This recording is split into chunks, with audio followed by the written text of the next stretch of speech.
Hello, hello, hello. Good afternoon on a Friday here in New Jersey. I believe the temperature is about 72 degrees and cloudy. It's been raining all day. In fact, it's been raining the last couple of days. I don't know how the weather is where you are, but I'm thankful to see another Friday. And we are a quarter of the way through the season right now. And here's what I learned through the first month of the season. The Chargers are 2-2. It was two heartbreaking losses to start the season to Miami and Tennessee Titans. Those were two games that I thought we should have won. But we also finished up with two straight wins. They were two nail biters, of course, to the Minnesota Vikings and the Las Vegas Raiders. I also learned that injuries continue to plague this team, and I don't know if it's a dark cloud or a curse or whatever, but injuries continue to be a big issue with this team. Brandon Staley don't give a damn what analysts are saying about him. He's still going to go for it on fourth and whatever, whenever. Mike Williams is out for the season, unfortunately, and J.C. Jackson traded to New England. Let's talk about it right here on Chargers Talk 4630. Let's go.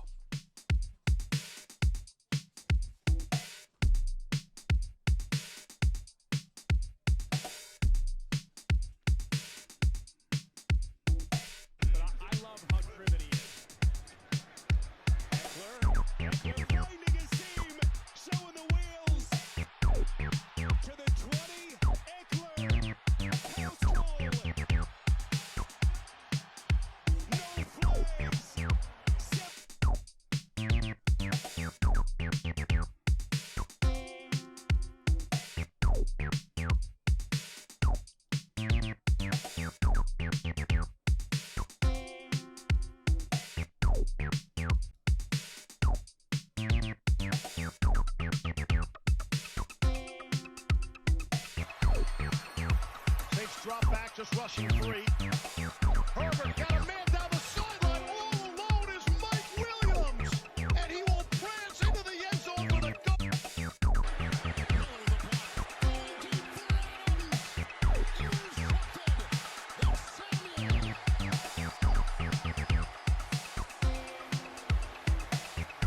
Yes. Welcome to Chargers Talk 4630. This is your host, Stacey Mallory.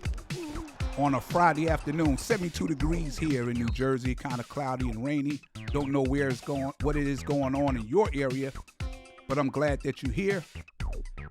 Before we get into the last month that we just went through of the season, I just want to talk to you guys for a second. There is a lot of us Charger fans on Twitter. And I love interacting with the Charger fans. I also reached out to our beat reporter, Daniel Popper, that's on Twitter as well. I reached out to him. I DM'd him twice. And I also hit him on his page. And I'm sure that he probably get a lot of people, a lot of fans, people probably that heckle him and all sorts of things. But I reached out to him because I saw an interview. I believe I saw an interview one day on YouTube, and he was saying that he was in the music.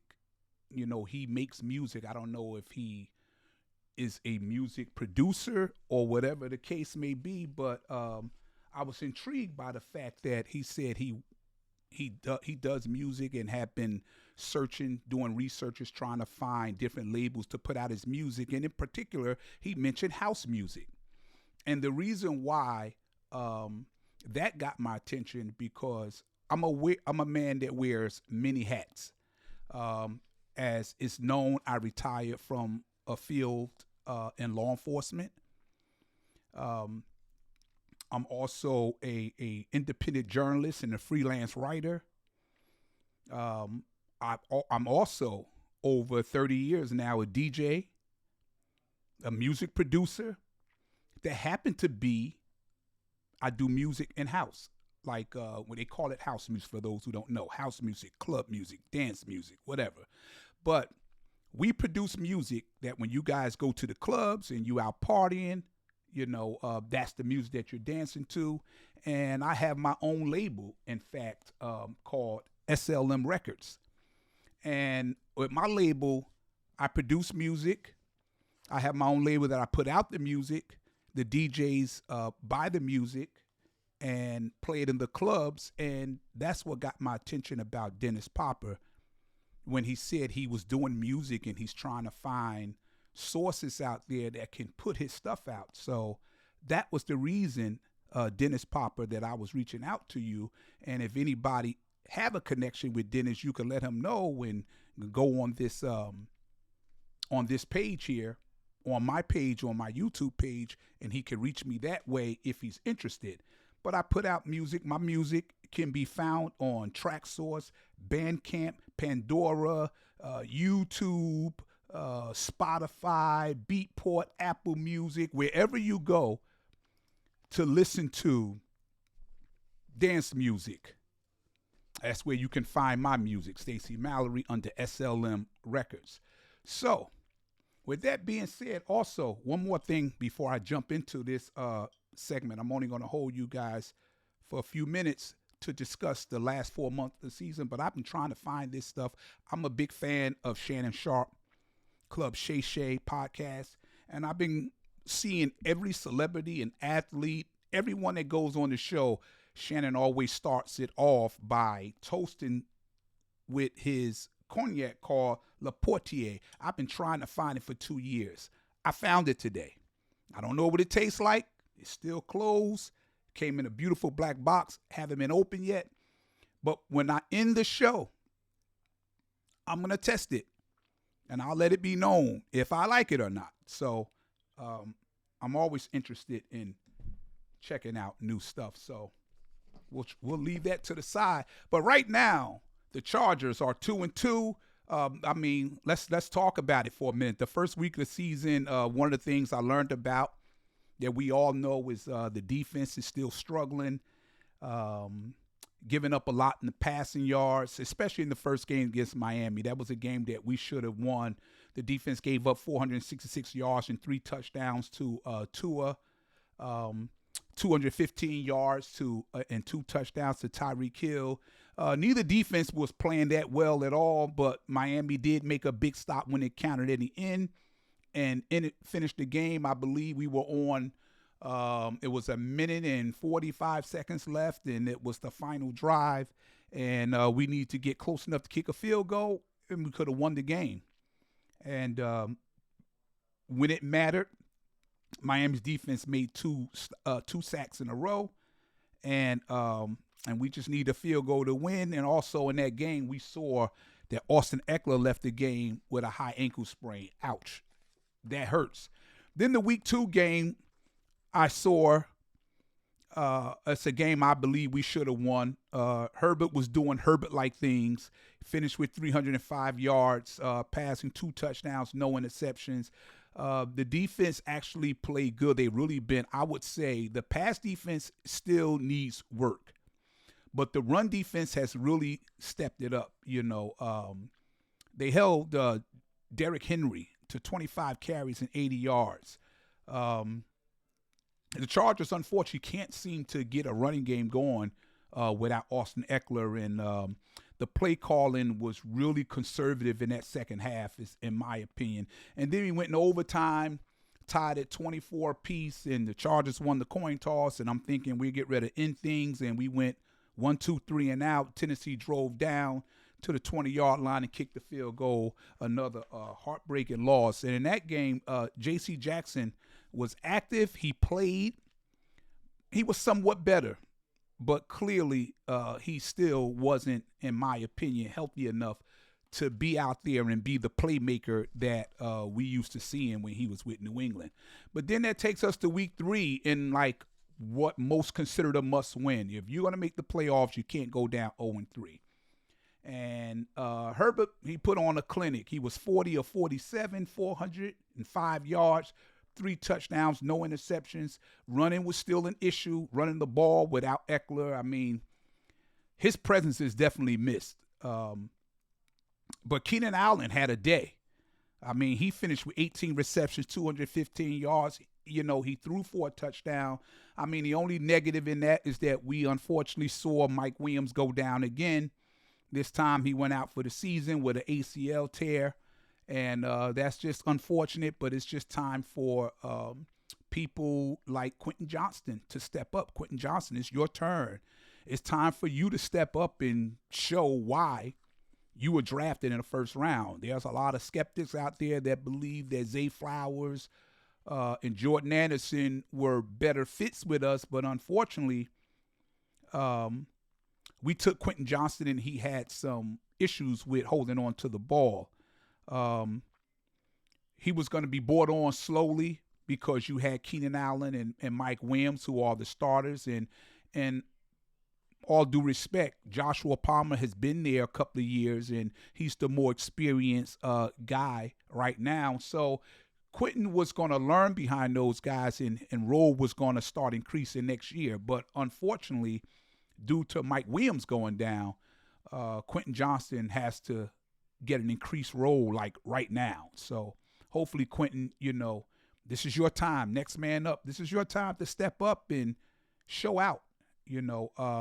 J.C. Jackson did not play in this game and was a healthy scratch. And I've been constantly talking about this and wondering what the hell's going on, because something just was off. And I know the reporters talked to him after the Tennessee Titans game. And then they talked to him again after the Minnesota game.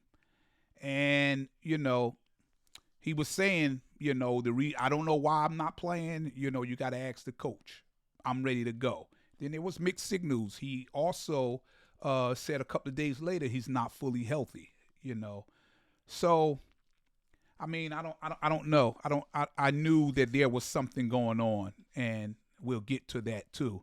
Brandon Staley also went for it again on 4th down, and that Twitter erupted when that happened in that Minnesota game.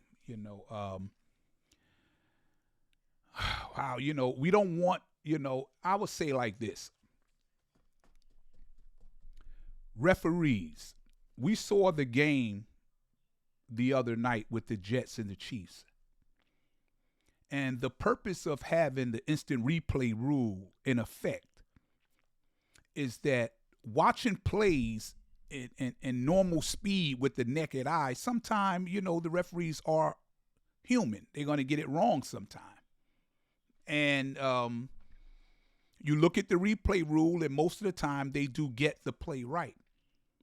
So I'm a firm believer in referees should not be determining the outcome of games due to a bad call or a call that was missed.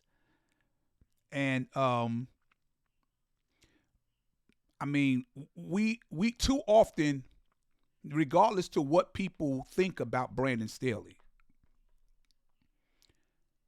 it's been too many games over the last 3 years that after the game is over, all we're talking about is a controversial call, whether it was going for it on 4th down or not using timeouts down the stretch. And it's always something. And so when he went for that, we were on our own 28-yard line. I get it. You get the first down, the game is over. You win. You just run the clock out. They didn't have any timeouts left. But you got to live with it if you don't get it. And unfortunately, they didn't get it. And when they didn't get it, I figure with Jordan Anderson, with Justin Jefferson, one of the top receivers in the league, they only got to go 28 yards to get a touchdown. That's a whole lot easier than having to drive the whole field if they would have punted it. But fortunately for Staley and for us Charger fans, he was bailed out because of a Kenneth Murray interception in the end zone, and we escaped Minnesota with a 28-24 victory. Thank God for that. Week 4, the Chargers was in total control against the Las Vegas Raiders, 24-7 at halftime. But here's the problem again. You score 0 points in the second half. It just seemed like the Chargers tries to sit on leads and just cruise. And you can't do that. You can't do that. This is a passing league. If it's Chiefs if it's Miami, if it's Buffalo, they're not trying to sit on a lead. When they get a lead, they're going to keep the pedal to the floor. And we have to learn to do that. Once again, though, we still struggling. We need Austin Ekeler in a major way. I don't know what's going to happen when the season is over, because talks that he's going to end up going into free agency next year. But they have to do something, because whenever he's not in there, they can't move the ball at all. But, in that second half, it gave us a scare, too much conservative play calling, and Staley going for it on fourth down in his own area again. And again, he did not get it, trying to get them to push the pile and push Herbert through. Didn't get it, put the defense in a bad situation. But once again, we were saved by Asante Samuel, who saved the day to get that pick. The only controversy was, why did he go down? Because they were saying that Staley is the one who told him to go down, and then they're saying it's being said that Staley didn't say that. He did that on his own. I don't know why, but it put them in a bad situation where Justin Herbert had to launch a 61-yard pass to Joshua Palmer from the 3-yard line. That could have been a disaster. But we escaped again.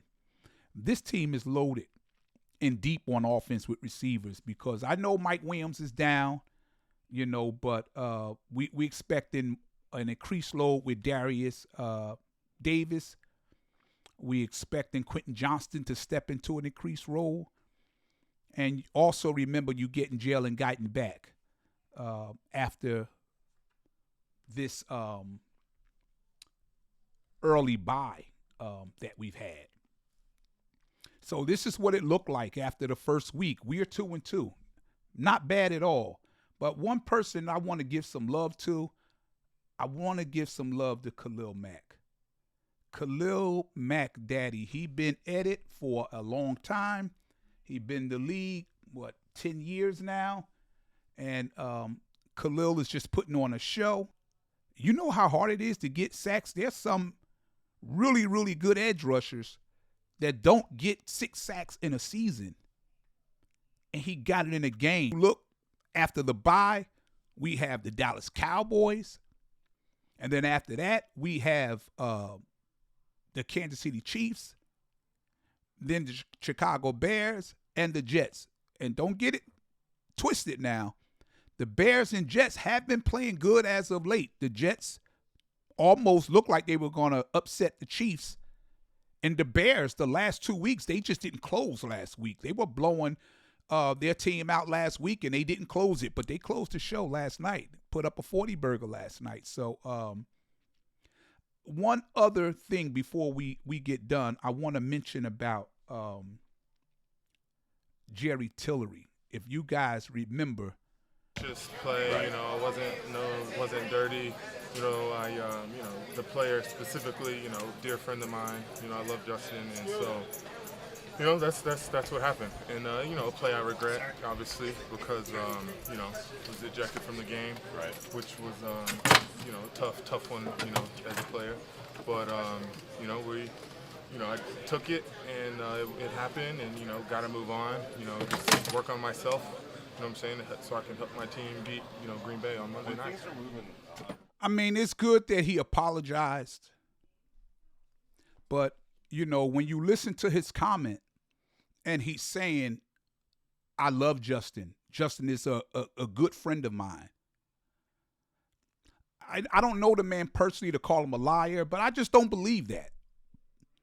If you got so much love for this dude, and he's your friend, you knew that was dirty. You knew that was dirty. You knew he was out of bounds. Your intent was to hurt him. I don't know if that's from being pissed off that you got cut, but, I'm saying, Tillery, come on. You got to be better. You got to be better. Yeah, you need to work on yourself, because the only thing that you are known for and probably will be known for is hitting Justin Herbert out of bounds dirty. A former teammate, as you say, a former friend, as you say, a guy that I love. but you do that and just say, let's move on. Not good. I don't like it. I think it was warranted for him to be kicked out of that game. And whether you want to say suspension or not, I don't know. I don't care. If they do it, fine. If they don't, fine. But you just can't do that. They always say about this brotherhood that's in the National Football League, and they're always saying this is how everybody feed their family. So you don't go out your way to try to hurt a person because that's how they put food on the table for their family. So, Tillery, what are you doing? What the hell are you doing? Anyway, we're going to move on past Tillery, and we're going to finish this segment. I want to say this first to all the Charger fans out there. I see a lot of the going back and forth and some insults and name calling, and it's not good. And I felt the need to step in and say, look, I'm an old head that been around too. I've been a Charger fan over 4 decades.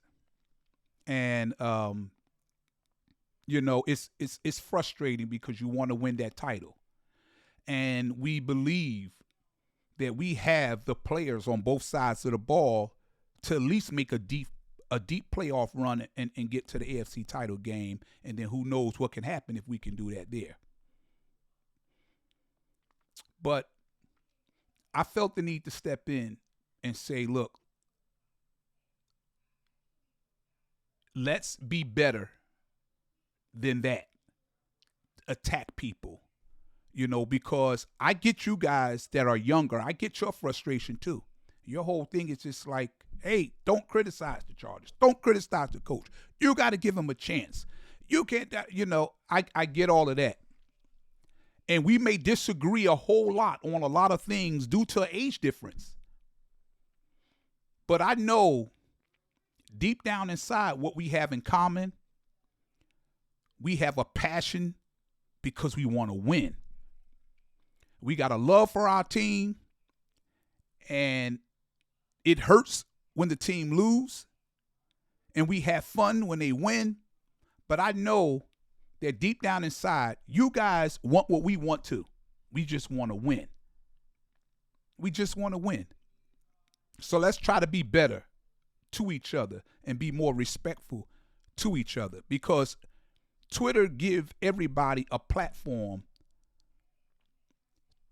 to give your opinion. The only thing different between me and you guys out there and what you see on ESPN and FS1 and all that, they get paid to give their opinion. And we don't get paid to give our opinion, but we all just giving opinions. And we all have a right to our opinion. And we don't want to be fighting and feuding and fussing with people that don't agree with us or we don't agree with them. I can respect your opinion and don't have to agree with it. You could respect my opinion and don't have to agree with it. But I'm not your enemy. We Charger Blue. We got to stick together through this. We all want the same things.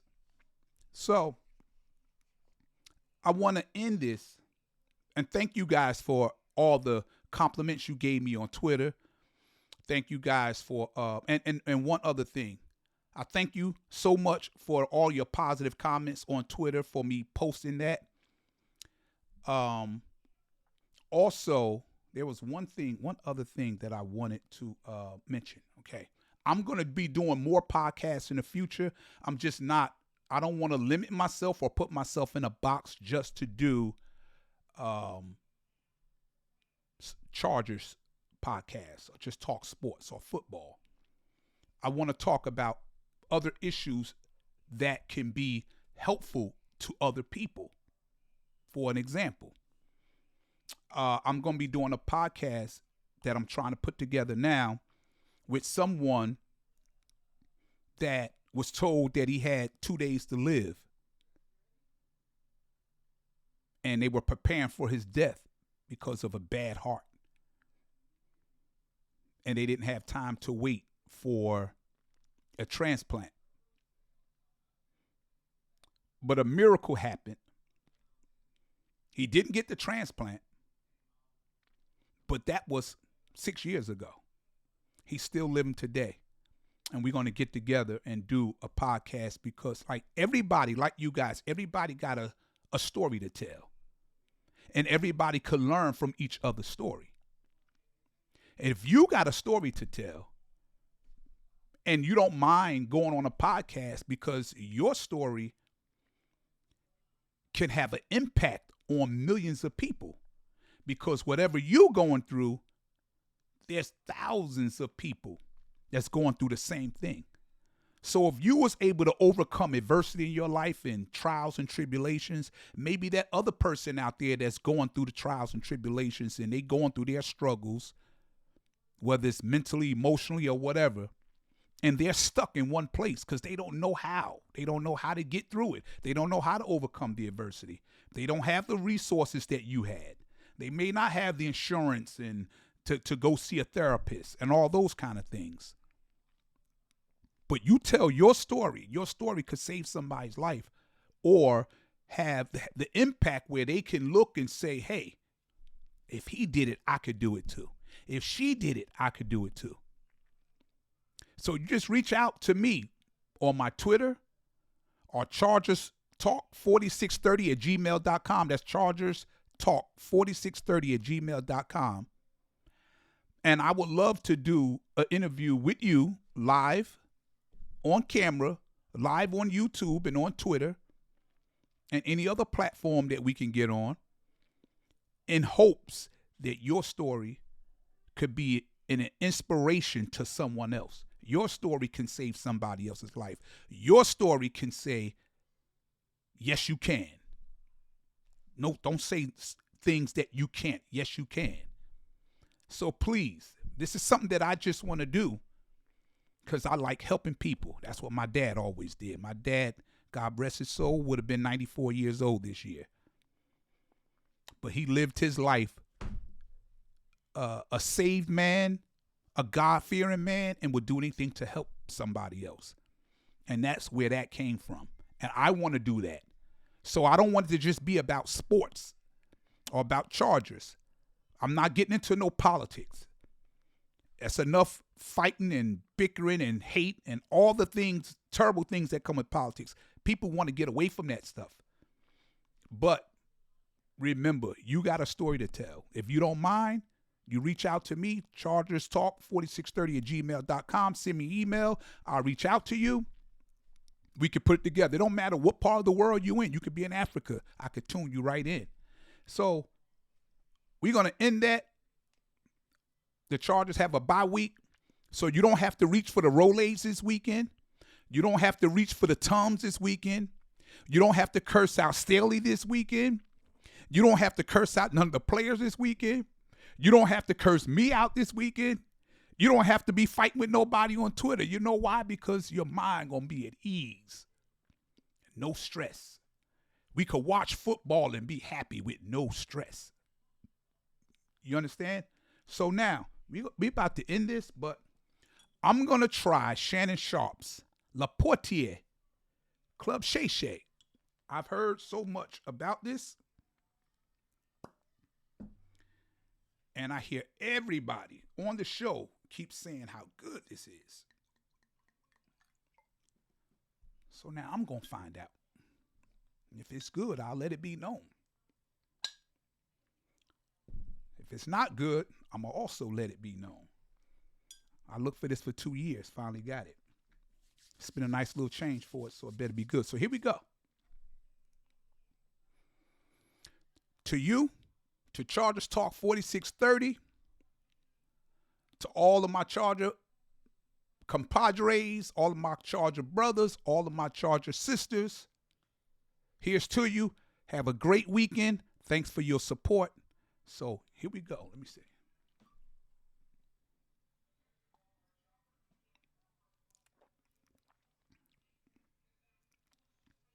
Wow, that is good. That really is good. Shannon Sharp, this is good. I'm going to have to send this link to Shannon Sharp. Really, out of all the cognac that I've had, this is by far the smoothest tasting cognac that I've ever had. This is really good. Hey, listen, if you guys get a chance and you like to sip on a little something with a cigar, like I like to do, grab you that Le Portier from Shannon Sharp. It was hard to find. I had to ride an hour to go get it, but man. Wow, this is really good. This is going to stay on my shelf. Thank you guys so much. I appreciate you guys. And once again, bolt up.